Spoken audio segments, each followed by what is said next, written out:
Hello students, welcome to LedX classes. Let's start with my introduction first. My name is Sandeep Khatri. I'm working as an independent legal consultant and also associated with various law colleges as a law faculty. My areas of specialization are criminal law, commercial law, and family law.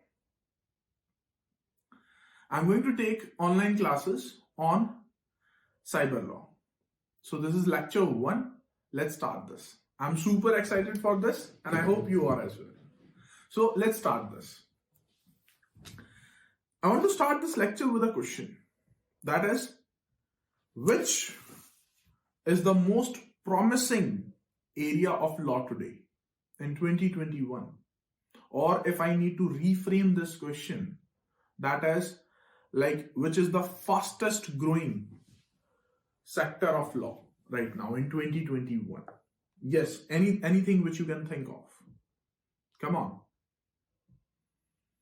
See, as a law student, the best thing is that you get n number of options after your graduation, which means even if I want to start litigation, there are options like criminal law, commercial law, family law, constitutional law, taxation, arbitration, fine, cyber law. So my question to you is that which do you think, as per to your experience, is the most promising? So how will I get to know about this? Yes, the answer to this question is cyber law. Now, why? Why cyber law? Why not criminal law? Why not commercial law or any other law? Why only cyber law? And there is a reasoning behind that. When I go into the market today, I have to see what is in the demand. How much is of the supply. You know the basic economics. If the demand is high, you can raise the prices. If the demand is low, you have to lower the prices. Basic economics. So when I see the experts in the market, in comparison to these fields, in comparison to constitutional law, family law, commercial law, there are very, very less experts in the field of cyber laws. So this is my first point. Why? This is my first reasoning to you why cyber law is one of the most promising area of law today. Let's take second point. Why it is so? I hope you all are reading newspapers, and if not, you have to. You don't have any other option. Why?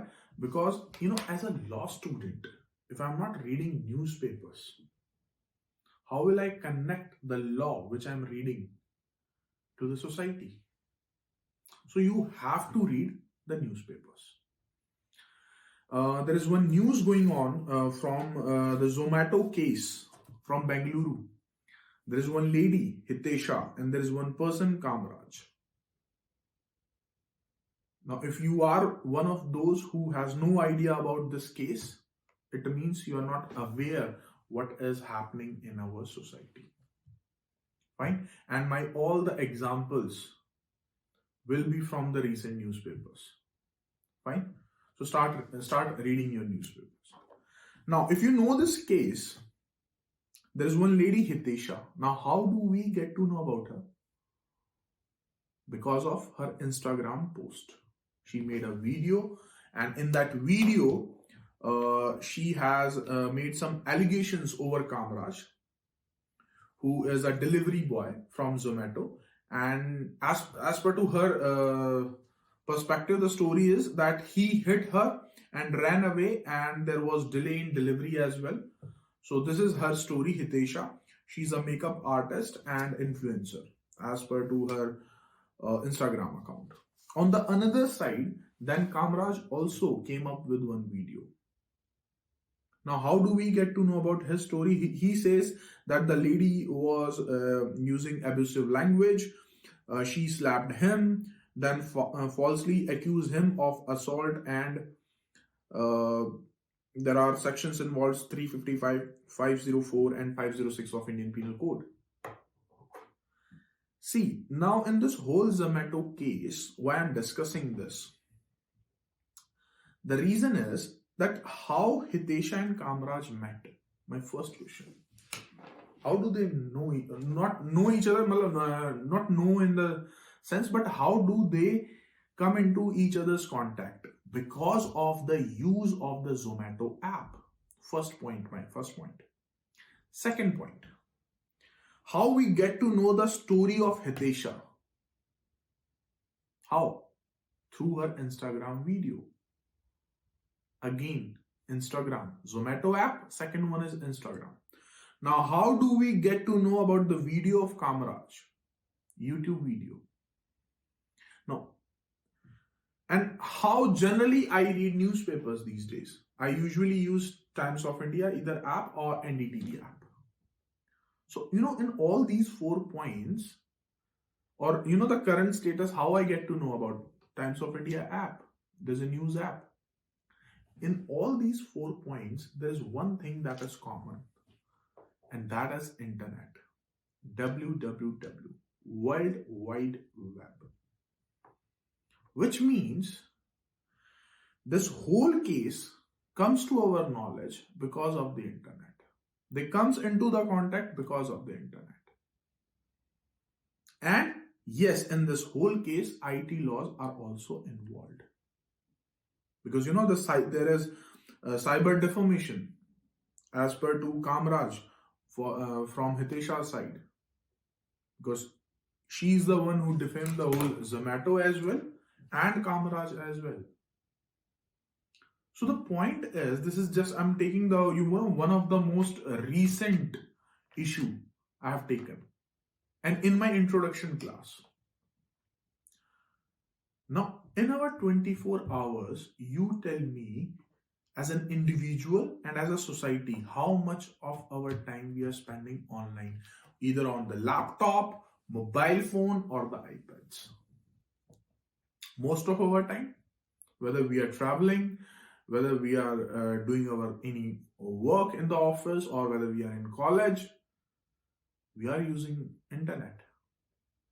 We are in the world of cyber. And if we all are in the world of cyber, then, wait for it, then where the crime will take place? There only.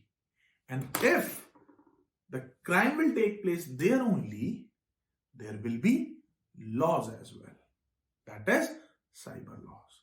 And if there is cyber laws, then we do need specialists as well.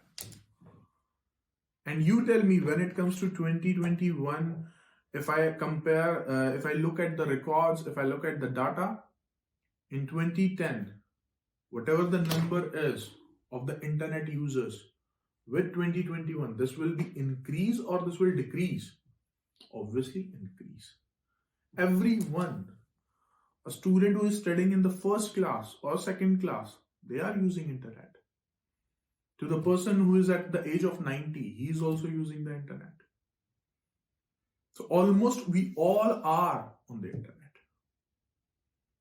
So that was my second reasoning, that why I passed a statement that cyber law is one of the most promising area in law in 2021.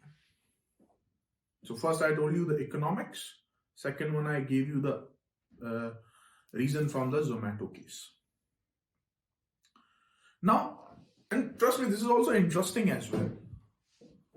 Law is, by the way, interesting. It is all about your common sense and logic. It is one of the most interesting law, which you can easily connect. Why? Because when you are using your Facebook account, we all know what is Facebook. We all know what is Instagram. We all know what is Twitter. So when you are using those social networking websites, when you are ordering something from e-commerce websites, how do you connect? Again, internet. So, which means two examples I have given you. One is economics, second one is Zomato case. Now I'm coming to the third. and the final conclusive statement that why cyber law is a boom. My third reasoning is there are 5 basic needs of human beings.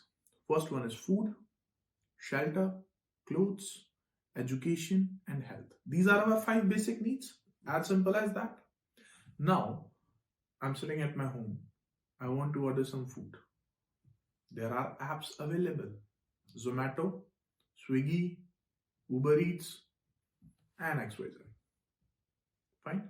If I want some clothes, Myntra, Flipkart, Amazon, XYZ.